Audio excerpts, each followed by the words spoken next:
What's up guys? Welcome back dito sa ating channel. So ngayon guys, magbibigay ako sa inyo ng bagong update dito kay Testnet airdrop natin, dito kay Quiet Finance, no? So meron sila ditong badge guys, no? Badge. Kailangan ninyong makakuha din ito kung gusto ninyong I think baka isa to sa mga criteria or baka additional airdrop, no? Sa mga nagte-testnet dito, no? Kaya Quiet Finance, no? So possible to guys, maganda ang magiging airdrop ninyo kung meron din kayong badge. Kung wala naman kayong badge ay maghintay tayo at tingnan natin kung may makukuha din tayong airdrop, no?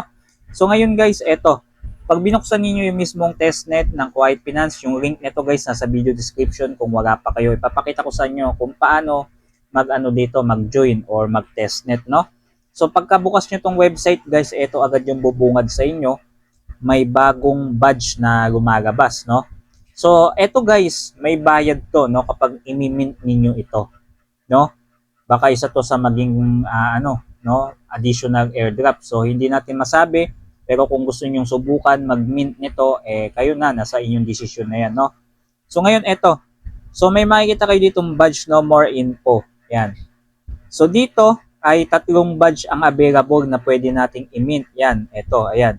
Meron sila ditong Quiet Early Saver. Ayan. So ito guys, mukhang nagkakahalaga to ng 400 pesos yung badge dito, no? Pero masyadong mataas. Kaya ako hindi ako masyadong nakakapag-mint nito guys, no? So tingnan ko na lang yung free nito guys kung mamigay siya itong testnet nito, no? Pero kung may budget naman kayo, mag-mint na din kayo nito, mari nyo maging maganda yung bigayan. So ngayon guys, i-skip na muna natin tong badge kasi ito yung bagong update nila, no? Papakita ko na sa inyo kung paano mag-testnet. So punta tayo dito sa may Faucet. Ayan. Unang-una sa Faucet. Yan. So claim niyo yung free Ethereum Faucet kung ayaw dito guys at nag-ano siya, ayaw ma-claim or ayaw ma-verify ang inyong Twitter, no? Pwede kayong pumunta dito sa Google Faucet sa mismong cloud.google.com application /web3 Faucet or i-search niyo na lang sa Google yung Google Faucet. Ayan. So kuha tayo dito ng Sephora. So paste lang natin dito yung ating wallet address. Yan. Tapos gawin nyo get 100 Sephora. Ayan. So magsisend na yan guys at makakakuha na kayo ng gas fee, no? Minsan kasi ayaw mag yung gas fee dun sa mismong Quiet Finance. Ayan, successful na. So may gas fee na tayo yan guys, everyday yan. So punta tayo dito sa Quiet Finance Testnet. So ayan, X lang natin tong badge.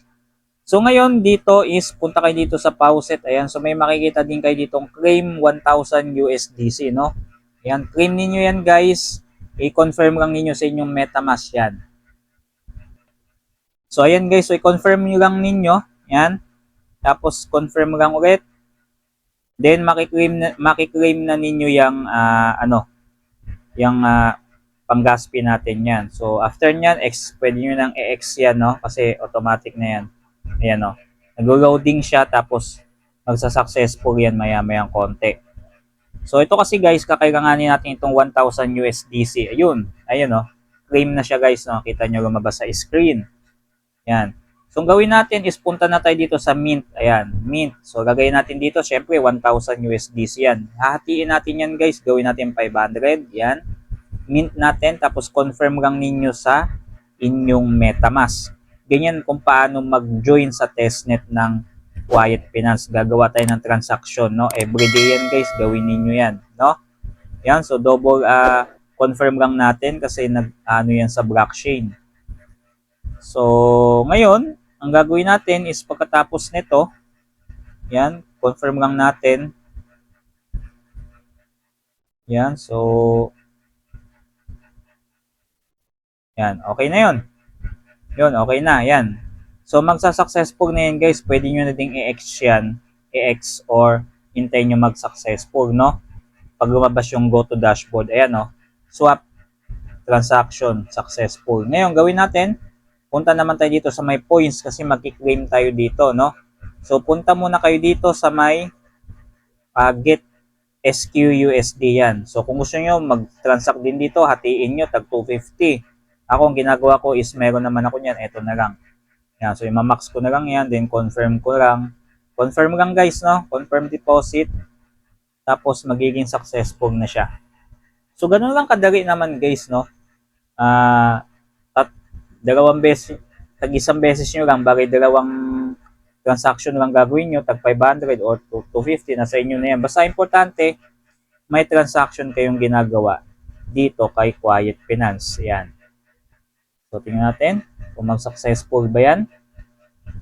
Pag nag-failed, ulitin nyo lang guys kasi medyo ano yun, no? Baka nag-failed, pwedeng mag-failed yan. Pero so far, sa akin is hindi naman siya nag-failed, no?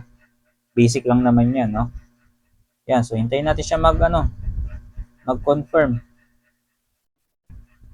Yan, so pero minsan kasi matagal din to guys, minsan 1 minute, ayan, 30 seconds. Yan, so pwede nyo naman i-X yan or i-ano. So yan, i-X lang natin guys, no? Kung gawin nyo naman is dito punta ko sa points, tapos sa baba, eto, may kiklaim kayo ditong points, ayan. Claim niyo yung points na yan, yun. So ganun lang kadali, tapos na. Tapos eto, meron pa nga dito eh. Eto, ayan pa, 100,000, no? Yan. So yan, claim nyo lang yan ng i-claim guys, kasi makakaipon kayo niyan. So points ang iipunin natin dito, ayan, meron na akong quiet points sa 1.5 million. Ayan. So ganun lang kadali. Basic, everyday lang ninyo gawin. At maaari natin is maganda din yung bigay nitong pa-airdrop nito kapag nag-TG, no? Sa season 0 pa lamang to guys. Kaya maagang maaga pa, pwede ka pa sumari. Yung link nito nasa video description, no? So yun lang. Thanks for watching.